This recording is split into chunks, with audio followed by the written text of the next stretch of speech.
Uno de los textos más cortos del Nuevo Testamento está en el libro de 1 Tesalonicenses capítulo 5, versículo 17. Solo que leer el 17 aislado de todo el capítulo es extraño. Sin embargo, se puede resumir un capítulo en un verso también. Versículo 17 dice así: orad sin cesar. La palabra cesar es la palabra ininterrumpidamente. Algo cesa cuando acaba. ¿Cómo es que yo puedo orar sin cesar? Pablo primero me explica las razones por las cuales yo necesito hacer de la oración mi estilo de vida.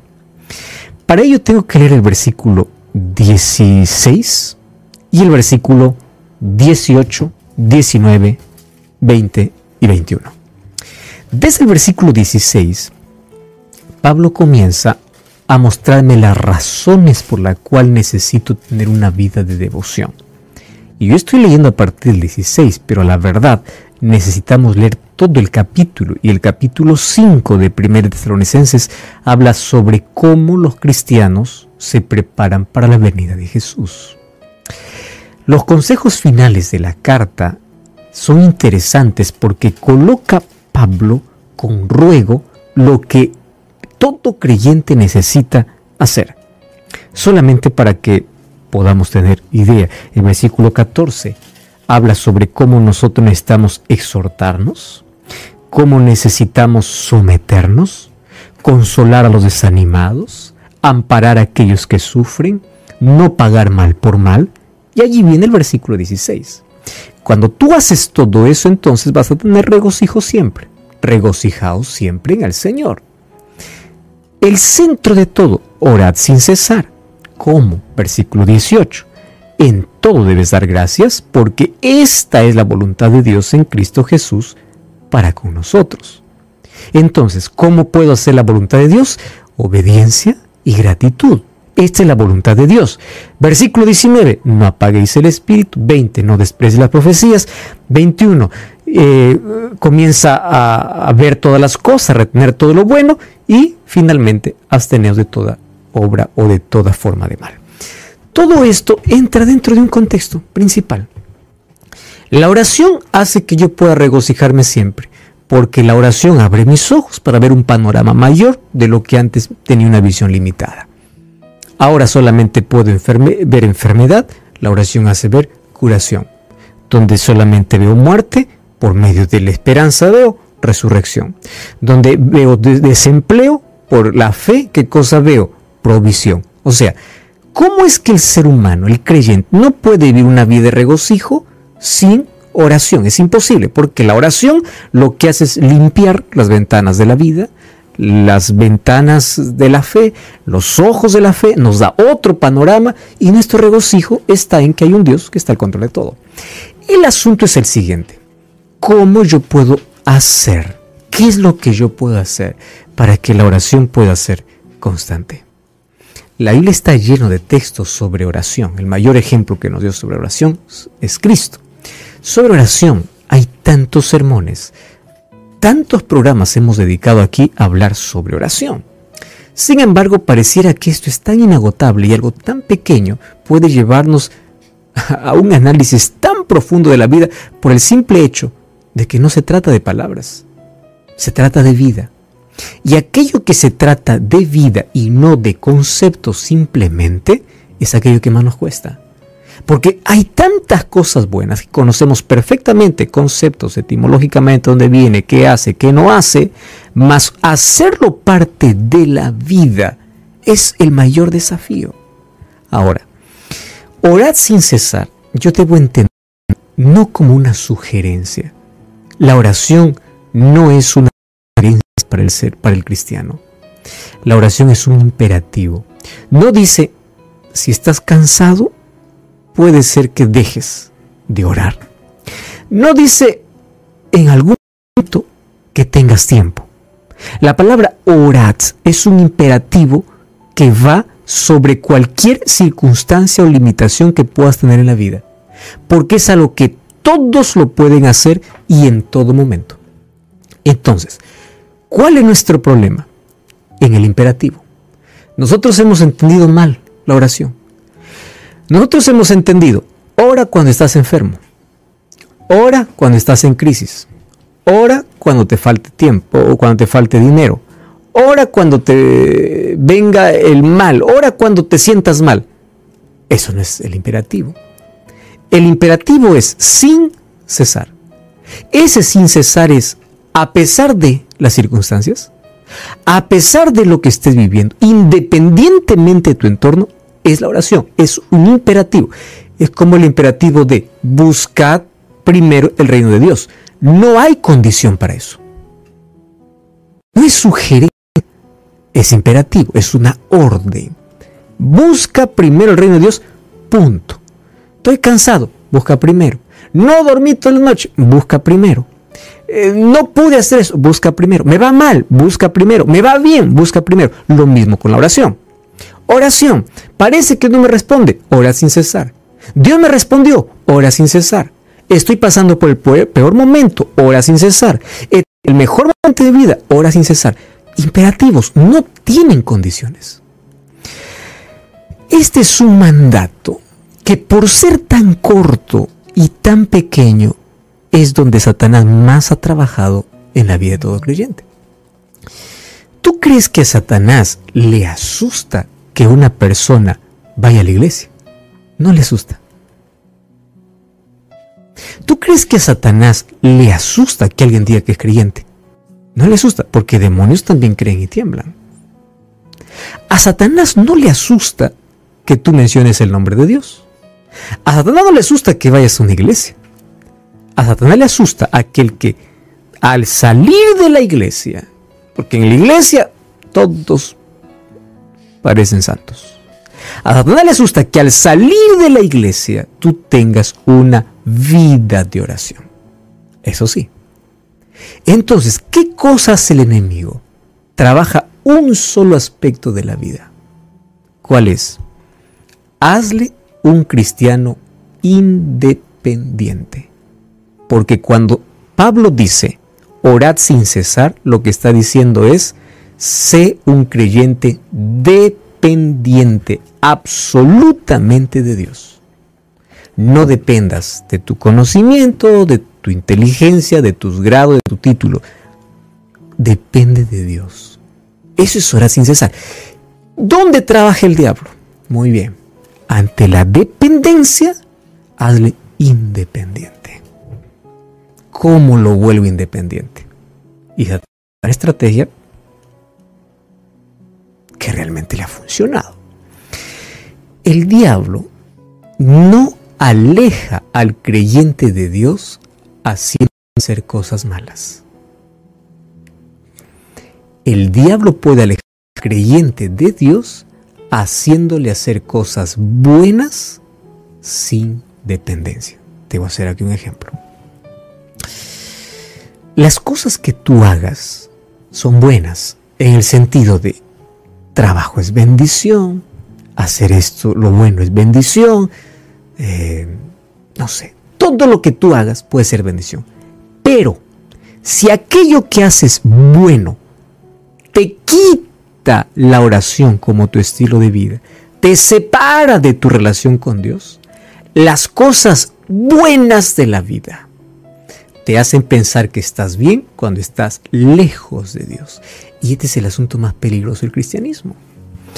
Cuando tú preguntas a alguien cómo está su vida, hasta le tiene el derecho de juzgar. ¿Por qué? Yo hago esto, yo hago lo otro, doy limosna, soy bueno, voy a la iglesia, soy puntual, soy fiel. ¿Y cuánto tiempo oras? Eso me falta. Correcto. ¿Qué cosa diría Jesús? Te faltó la mejor parte. Porque Marta no está ociosa. Marta está ocupada. ¿Y sabes en qué está ocupada Marta? En servir a Jesús. Marta no está ocupada en cosas seculares. Marta quiere servir a Jesús, pero María quiere escuchar a Jesús y sentarse a los pies de Jesús. Y para Jesús el servicio es bueno. Pero cuando el servicio a Él te separa de sus pies, ya no es bueno. ¿Tú estás entendiendo la dinámica de la dependencia que trae la oración? Yo trabajo para Dios. Y tú puedes decir, wow, qué bonito, es un privilegio, y puede estar perdido.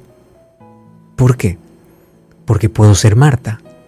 Trabajo para Dios. Señor, yo quiero atenderte bien, yo voy a hacer las cosas bien, yo voy a hacer las cosas buenas. Está bien. Dios se deleita en ver personas que sirven, que trabajan, que se esfuerzan.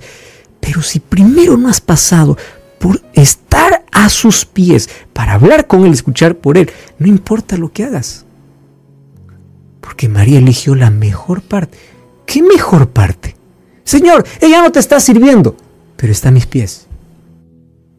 Entonces, la oración lo que hace es ponerme a los pies de Cristo.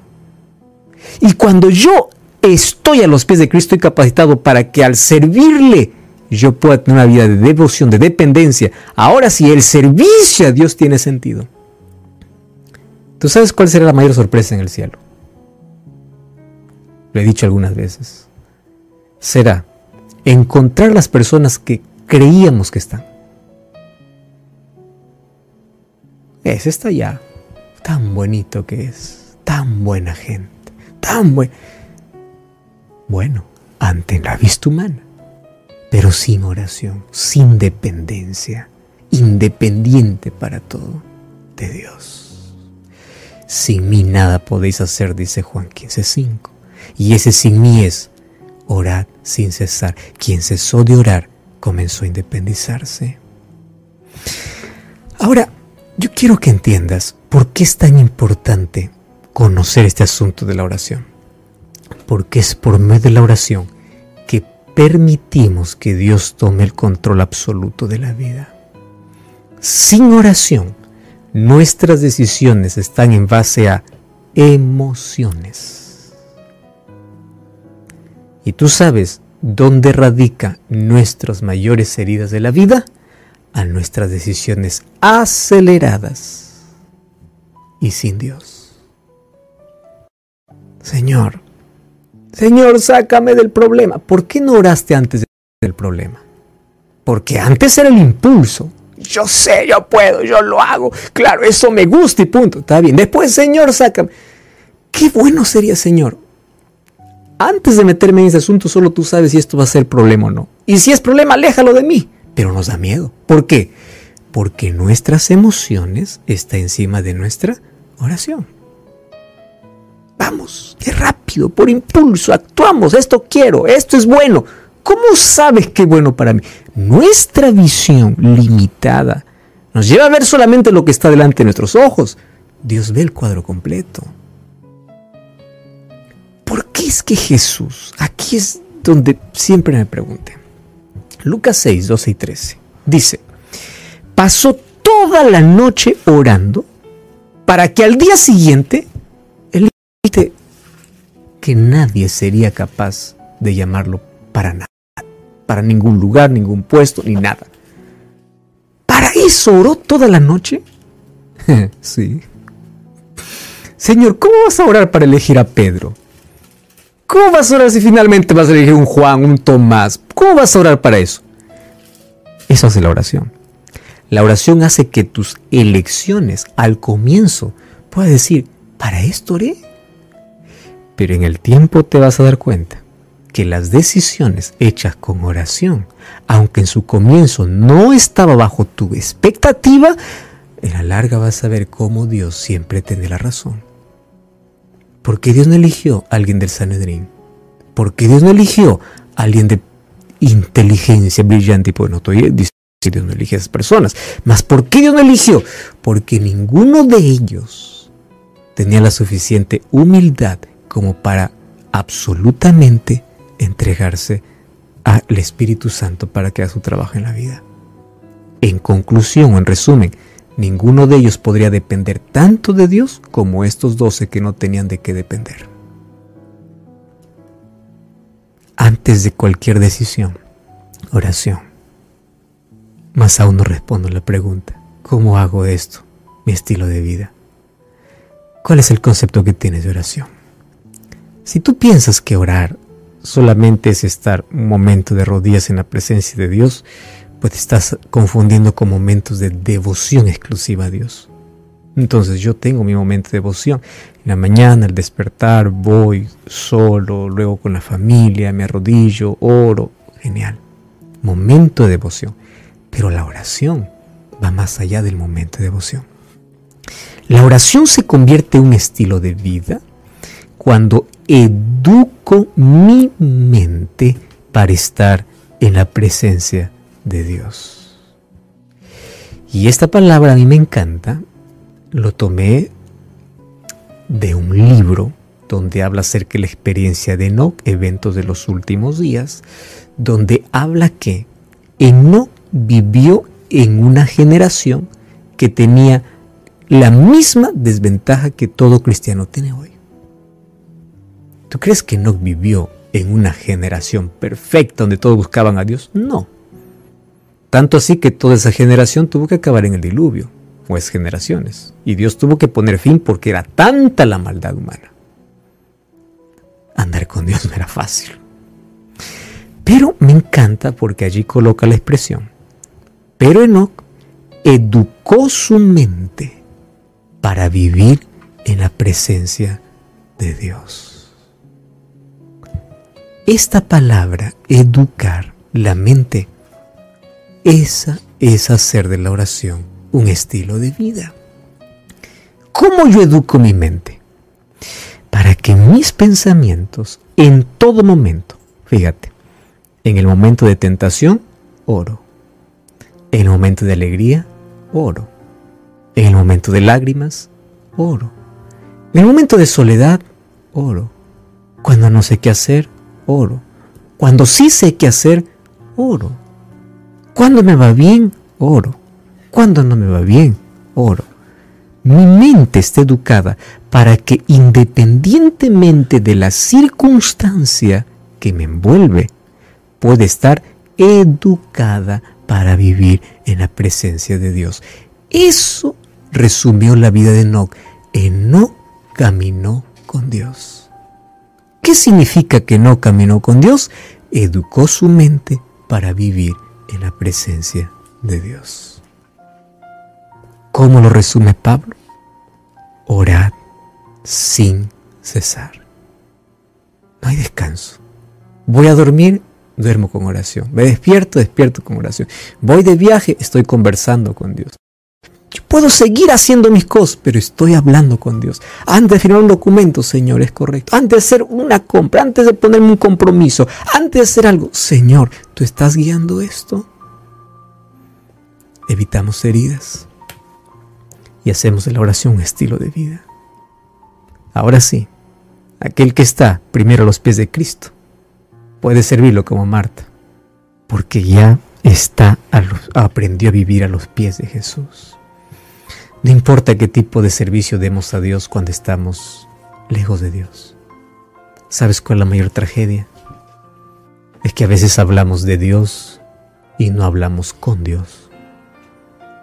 Predicamos de Dios y no conocemos a Dios.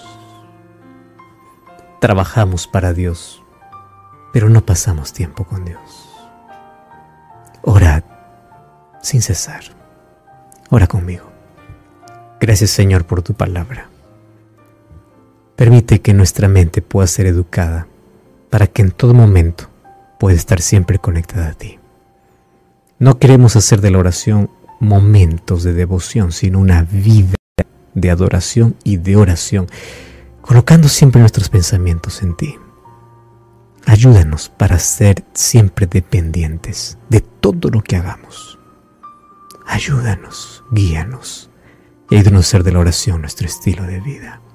Abrázanos hoy con tus promesas, en el nombre de Jesús. Amén.